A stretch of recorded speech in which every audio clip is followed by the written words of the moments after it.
Hey, I'm Tyler Myers. I'm here with my teammate Luke Shen. We're going to do another episode here of Canucks and Cars.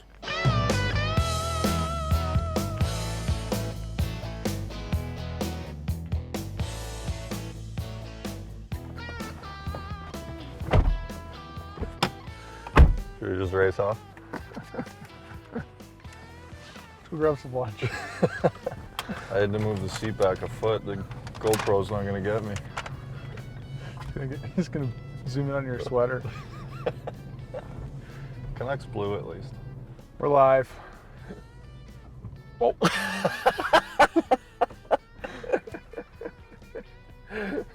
Good start. Yeah. All right, Mizey, where are you taking us here? All right. So we're starting in Queen Elizabeth Park. Both of our first times here. Both thought it was pretty nice. How have we not been here, by the way?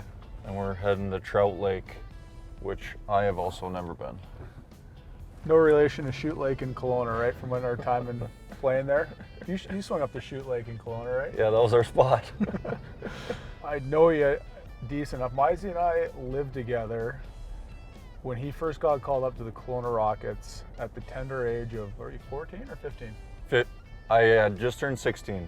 16, okay. Yeah. And so it was my second year in the league.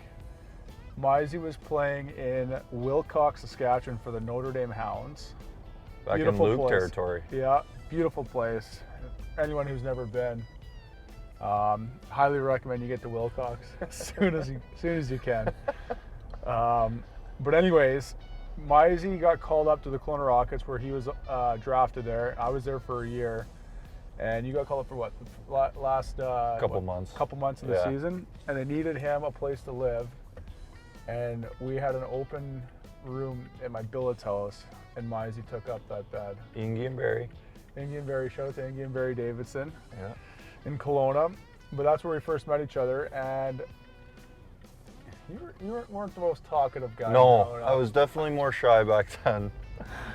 Mizey came. Locked myself in the room quite often. Yeah. You came and lived with me, and I could not get you out of the room. Movie night with the boys, or we'd go out for some chicken wings and stuff like that. And you were dialed into. I loved my Shutsy time. Yeah, math textbook too, I think. Right? You were big into the. Yeah, my dad had me in the books.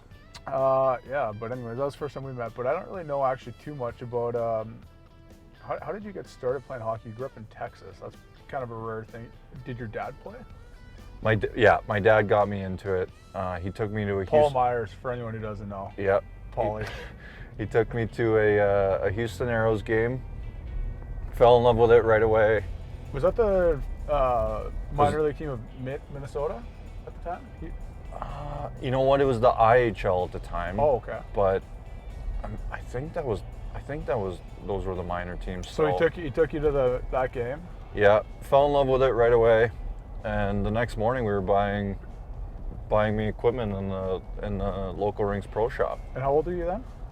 I would have been 6 or 7.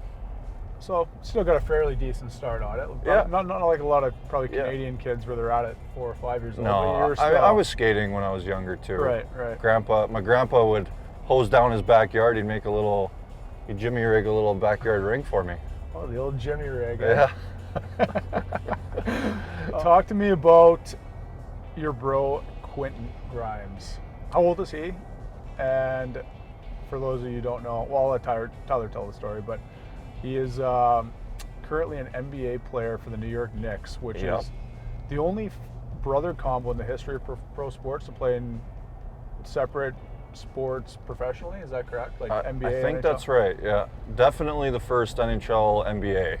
So like you grew up playing hockey, he gets into basketball. What's the age gap in you guys? 10 years. 10 years? Yeah, he's turning 22 here shortly. And he got drafted what year? First round of the Knicks? Yeah, last summer.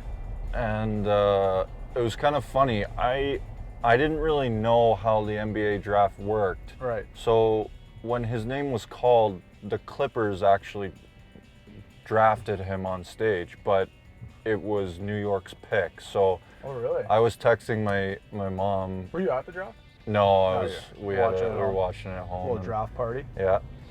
And Nice. I was texting my mom. I was like, LA, I'm so pumped. That's awesome. And Everyone had to correct me. I felt pretty dumb. Where are you taking us, by the way? This is a nice tour we're on right now.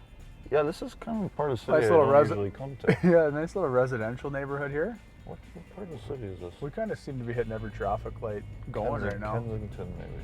So what do you remember about playing in Kelowna together and actually just the Rockets in general? I You remember. can't find a better junior spot, really. No, I was just gonna say I remember the first camp I came to after getting drafted, and I fell in love with the city right away.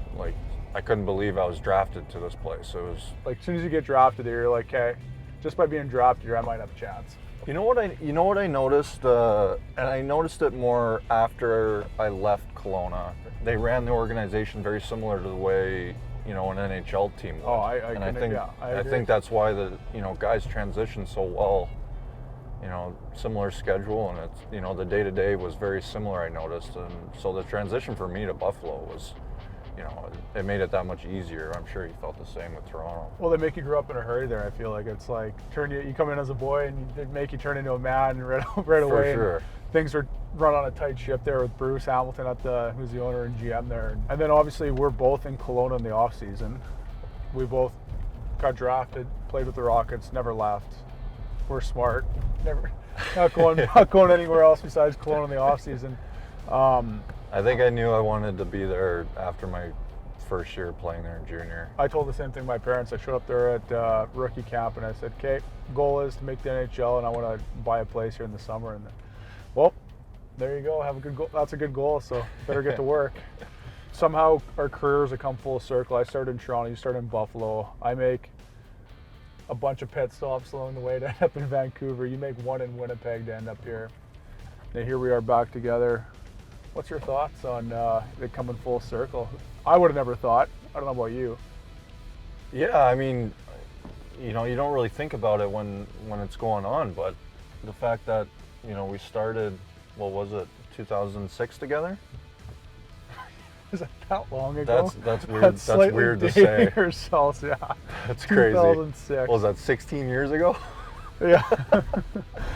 That's weird. I'm pretty sure guys coming in the league now are 16 years later, we're finally teammates again? Yeah. Somehow we're both still grinding it out. But as young guys into the WHL together with the Billet family, and now we're both, we're trying married. to groom these young guys. Well, we're married with a couple kids ourselves. Yeah.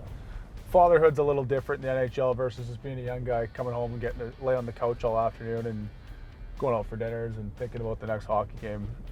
Kind of a different lifestyle now, would you say? Yeah. Yeah. I remember when I first came in, I was, up till midnight every night, taking 3-hour naps the next day after practice. Now I can't wait to get in bed at 7:30. As soon as the kids go down, it's like you high five your wife and just try to. A little different. Yeah. Well, the biggest thing is after games, by the time you wind down or you get off a road trip, the plane lands at 2 a.m.